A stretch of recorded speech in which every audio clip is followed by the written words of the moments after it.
Aruntz. Gipuzkoarria.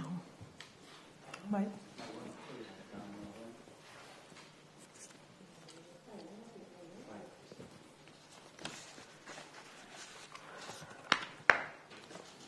Bueno, presta hobetenean keinu egin, ikustenekoa, bai.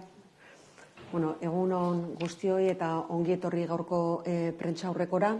Nerea Isasi berdintasun zuzendaria eta biok gaude elkarrekin prentsaurreko honetan, izan ere jakin badakizue gaurkoan azaroak 25 dituela, gaurkoan indarkeria matxistaren kontra edo indarkeria matxista desagerrarazteko nazioarteko eguna dugu gaurkoan. Asteartea da, Gobernu Kontseilua eduki dugu goizean eta Gobernu Kontseiluan erakunde adierazpena onartu dugu.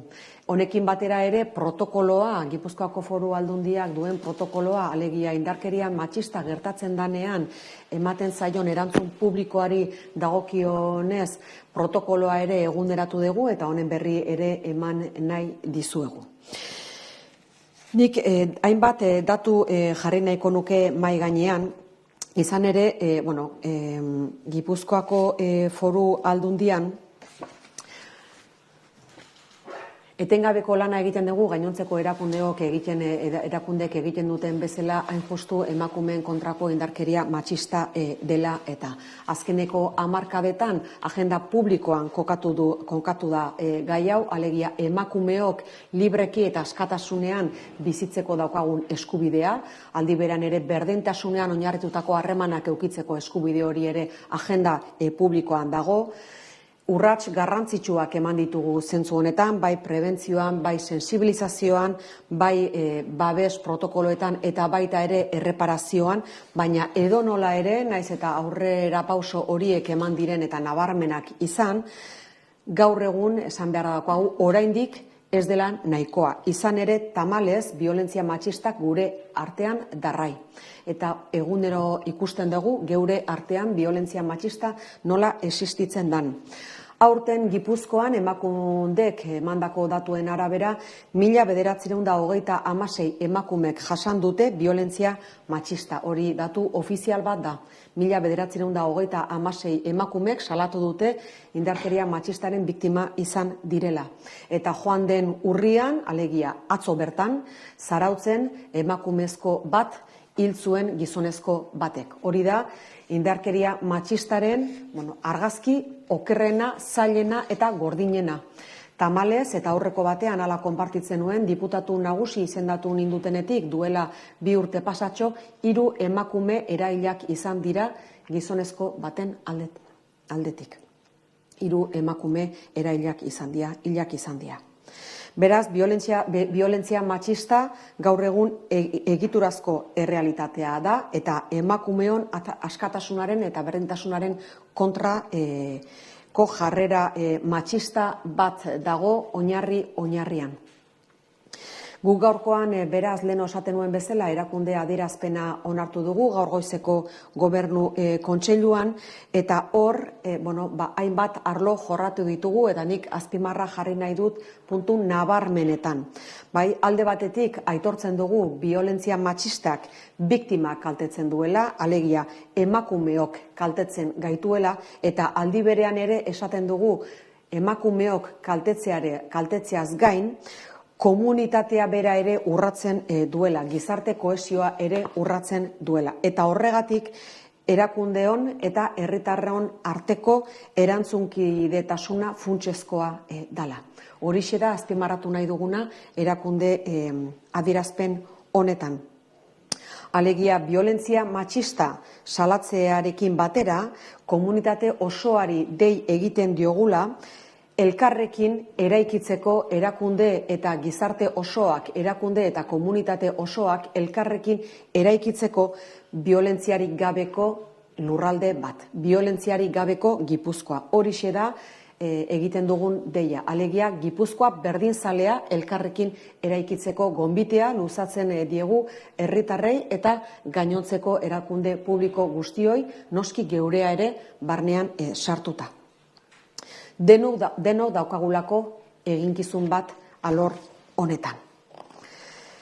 La violencia machista, por tanto, lo decíamos, daña a la víctima, daña a las mujeres, pero también vulnera la cohesión social. Y, por tanto, y en ese sentido, hay una corresponsabilidad directa de instituciones y también ciudadanía. Y, por tanto, hacemos un llamamiento al conjunto de la comunidad para construir conjuntamente ciudadanía, comunidad e instituciones públicas, a construir conjuntamente un territorio, una Guipúzcoa igualitaria, libre de violencia y libre de machismo.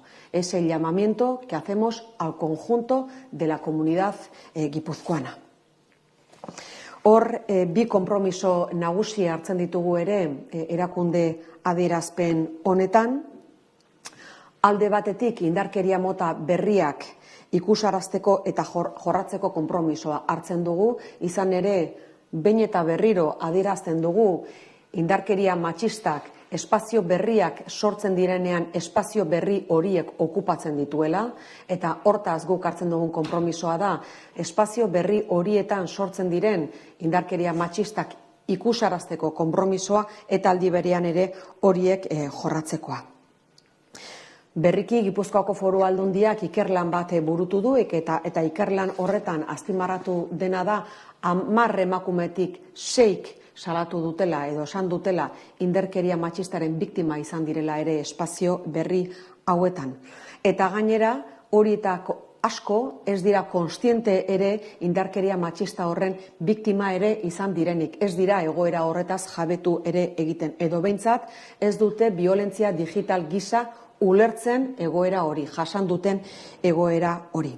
Hortaz, emakumeok espazio digitaletan hor bi arazo ditugu, nagusi, bi arazo nagusi ikusten ditugu. Edo ikusten dugu ere, eragin bikoitza dutela sare sozial hauek emakume gazteengan. Alde batetik presioarena, sare sozialetatik jasotzen den presioarena, eta bestetik ere erasoak ematen direlako espazio hauetan. Horregatik da hain garrantzitsua espazio digital hauetan ere arreta jartzea. Bigarren konpromisoa gaurkoan hartzen duguna erakunde adierazpen honekin. Eta da hain justu indarkeria matxistaren aurreko arreta hobetzeko protokoloaren bidez erantzuna hobetzearena. Horixe da hartzen dugun konpromisoa. Konpromiso horri lotuta eguneratu egin duguna da Gipuzkoako Foru Aldundiak orain arte izan duen, gainontzeko erakundeekin batera izan duen protokoloa. Alegia, protokoloa erantzun publikoarena, indarkeria matxista bat gertatzen denean nola erantzuten diogun honi erakundeetatik eta aldi berean ere gizarte antolatuarekin. Hori da, hain justu eguneratu dugun protokoloa, protokolo horrek eguneraketa bat behar zuelako. Lanketa partekatua izan da, honen berri Nerea Isasi berak emango du. Eta aldi berean ere, protokolo honetan egin da urrats hau, alegia eguneratzearena, hain justu kontuan hartu dugulako erantzun publikoa ematearako garaian biktimaren erreparazioa. Alegia, biktimak behar duen denbora, behar duen akonpainamentua eta bai soziala eta bai erakundeena bere burua ere berrera ikitzeko. Hori da, oinarrian kontuan hartu den elementu nagusia, biktimaren erreparazioa eta horretarako behar duen beharra eta horretarako espresatzen duen beharra. Horri eman zaio garrantzia eta hori da gaurkoan azpimarratu nahi duguna. Alegia, erantzun publikoa ematen denean elkarteratzea edo dena delakoa, protokolo berrian, oinarrian hartu den gauza garrantzitsuena da biktimaren erreparazioa eta horretarako biktimarekin kontatzen da. Honek gainera violentzia matxistaren eszenario berriak ere kontuan hartzen ditu, bai, eszenario digitaletaz ari gera, intimidazioa, kontrola, irudiak baimenik gabe edatzearenak eta bar eta abar. Nik amaitu aurretik azpimarra jarri nahi dut noski orain arte bezala Gipuzkoako Foru Aldundiak erakunde gisa daukan konpromisoa indarkeria matxistaren aurrean, indarkeria matxistaren kontra. Gipuzkoako Foru Aldundiak legealdi honetan indarra jarri du eta batipat urte honetan non 1000 urte betetzen diran Gipuzkoa hitzaren lehen aipamen idatziaz, komunitatearen indarrean eta komunitatea aipatzen dugunean, azpimarra jartzen dugu hain justu gure komunitatea dala dena, gure lurraldean ardura gure gain hartzen ditugulako eta sare bat osatzen dugulako, sare bat babesa eskaintzen duena. Eta horretan azpimarra jarri nahiko nuke. Bai, Gipuzkoako Foru Aldundiak daukan arduran eta aldi berean ere komunitateak eskaini dezakeen babes horretan eta alerta sisteman. Nik berdintasun zuzendariari Nerea Isasiri hitza emango diot protokolo honen lanketaren berri eman dezan, lana zabala izan da eta partekatua, eta hortaz Nerea hemendik aurrera zurea da hitza. Eta eskerrik asko egin dezuten lanagatik, bai zuk eta bai lantaldean egindako lan honengatik ere. Eskerrik asko. Diputatu nagusiak esan duen bezala, protokoloa eguneratu dugu. Lehenengo protokoloa 2018an argitaratu zen, indarkeria matxistaren biktima diren emakumei erantzun bateratu bat, lurralde mailan bateratu bat emateko beharra ikusi zalako, ez? Honek indarkeria matxista mota guztiak arbuiatzen ditu. 6-7 urte hauetan egoera soziala eta erreparazioaren inguruan egin den hausnarketak baita legeen aldaketak ere eraman gaitu hura berrikusteko, protokolori berrikusteko behar horretara.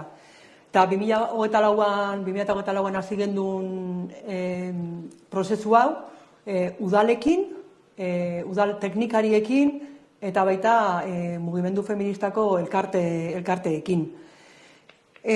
Gaur egun abiapuntuko helburu berberak dauzka protokolo honek, baina dauka premisa indartu bat, eta da diputatu nagusiak aipatu duena.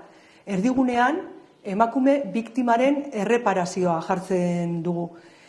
Erreparaziorako eskubidea erantzun komunitario eta feminista bat da. Indarkeriatik berreraikitzeko eta irteteko prozesuan biktima aitortzen duena. Orduan, ez da soilik kaltearen konpentsazio bat. Baizik eta eraso hori ahalbidetzen duten eraldaketa sozial, kultural eta instituzionala bilakatzen da. Protokoloak adostutako jarraibide eta eredu argi batzuk markatzen ditu, eta aldi berean gizarteari salaketa egiteko bide ezagun eta partekatu bat eskaintzen dizkio.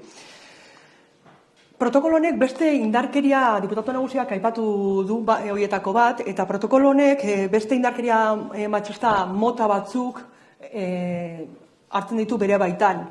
Eta indarkeria matxista digitalaz gain, baita ere kontemplatzen ditu indarkeria bikarioa, eta beste eszenatoki bat adingabeak. Guzti honen beharra dator, 6-7 urte hauetako ibilbidean, hainbat zalantza izan ditugu hainbat kasutan nola erantzun, eta erantzun hoien eztabaidan eszenatoki berri hauek kontemplatzea erabaki genuen. Behin berrikuspena amaituta, udalei aurkeztuko zaie protokolo hau, eta hortarako topaketa bat egingo dugu otsailean aurre ikusten dugu topaketa hori egitea eta protokolo hau aurkeztea. Esan dudan bezala oso garrantzitsua da instituzio guztiak erantzun bateratu bat ematea, baita ahal denean mugimendu feministarekin adostutako erantzun bat izatea ere garrantzitsua ikusten dugulako. Beraz, hau da, Gazteleraz esango dut laburbilduta, bai, es un proceso, el protocolo de respuesta pública, ya en 2018 empezamos a trabajar esta respuesta pública con las demás instituciones del territorio, pero debido a la experiencia que hemos adquirido en estos 6-7 años y también al cambio de leyes, decidimos hacer una renovación de este protocolo. Por eso en 2024 iniciamos un proceso con ayuntamientos, tanto a nivel político como técnico, como con asociaciones de mujeres. Iniciamos ese proceso para renovar este protocolo. Este protocolo tiene una premisa indiscutible, que es que ponemos en el centro la reparación de la mujer víctima. Una reparación que tiene que ser comunitaria y tiene que ser feminista. Contempla otros escenarios a los que da respuesta, tales como ha dicho antes la diputada general, la violencia digital machista, pero también la violencia vicaria, y también contempla a las personas menores de edad. Y este protocolo se va a socializar en febrero, se hará un encuentro con ayuntamientos para socializar y poder presentarles este protocolo definitivo. Eskerrik asko. Hortik aurrera, galderaren bat izango bazenute erantzuteko prest gaude biok. Me gustaría que la diputada general, por favor. ¿Puede estar al micro, por favor? Es que si no, no entra en esto. Buenos días, Egunon. Me gustaría que la diputada general hiciera, por favor, un resumen en castellano de su intervención. Bien, bueno, yo he hecho un resumen en relación a este tema. La Diputación Foral de Guipúzcoa, en el día de hoy, en el que se celebra el Día contra la Violencia Machista, pues hoy ha aprobado una declaración institucional y al mismo tiempo también damos a conocer el nuevo protocolo renovado que hemos aprobado en la Diputación Foral de Guipúzcoa, con la experiencia de estos últimos años sobre la respuesta pública que se da por parte de instituciones y agentes sociales de todo tipo en relación a casos de violencia machista. Ahí lo que buscamos principalmente es la reparación de la mujer víctima de una violencia machista, la reparación como reconstrucción de su vida, el acompañamiento que necesita y también, por supuesto, dar voz a la necesidad que puede tener esa mujer de acompañamiento, incluso de manifestación pública de aquello de lo que ha sido víctima. Y, por tanto, se ha querido dar centralidad en esa reparación a la voluntad de la propia mujer, más allá de la contestación pública que se puede dar en un caso de estos, que efectivamente es necesaria, pero en su reparación consideramos que teníamos que darle mayor protagonismo. Así lo hemos visto en la experiencia acumulada de estos últimos años. También decía que, desgraciadamente, a pesar de que está en la agenda pública el compromiso por parte de la comunidad y por parte también de las instituciones públicas del derecho de toda mujer a vivir en libertad y en igualdad, desafortunadamente todavía sigue siendo una realidad que las mujeres seguimos siendo víctimas de violencia machista y además en muchos ámbitos, y que cualquier ámbito nuevo que se vaya generando, como es, por ejemplo, el ámbito digital, ahí también la violencia machista encuentra su propio espacio. Decía que la mayor o el caso más sangrante, nunca mejor dicho, de la violencia que existe hoy en día es que todavía a día de hoy existen casos donde las mujeres somos víctimas de asesinato por parte de hombres. Desde que soy diputada general, 3 mujeres han sido víctimas por parte de hombres y han sido asesinadas. 3 mujeres en este territorio desde que fui nombrada diputada general hace poco más de 2 años. Por tanto, es una realidad que sigue siendo, que sigue estando vigente y, por tanto, que debemos responder de manera compartida por parte de la comunidad y por parte de las instituciones. Es decir, También aprovechábamos este momento para hacer un llamamiento a la sociedad para que asuma su propio rol de prevención, de acompañamiento cuando suceden estos casos. Necesitamos una respuesta compartida por parte de instituciones y la propia comunidad que formamos en el territorio de Gipuzkoa.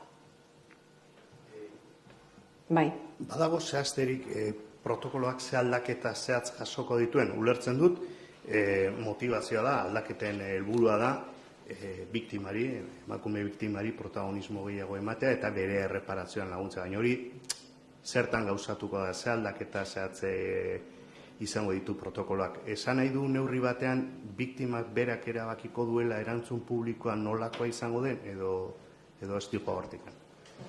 Berez, hori da protokolo honen gomendioa.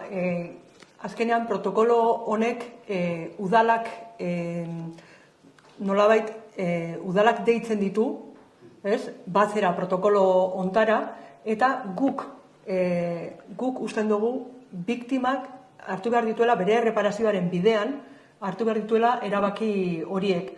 Beraz, udalek errespetatu beharko lukete biktimak nahi duena, bai? Azkenean, bera baita indarkeria jasan duena eta bere erreparazioaren jabe izan behar dena.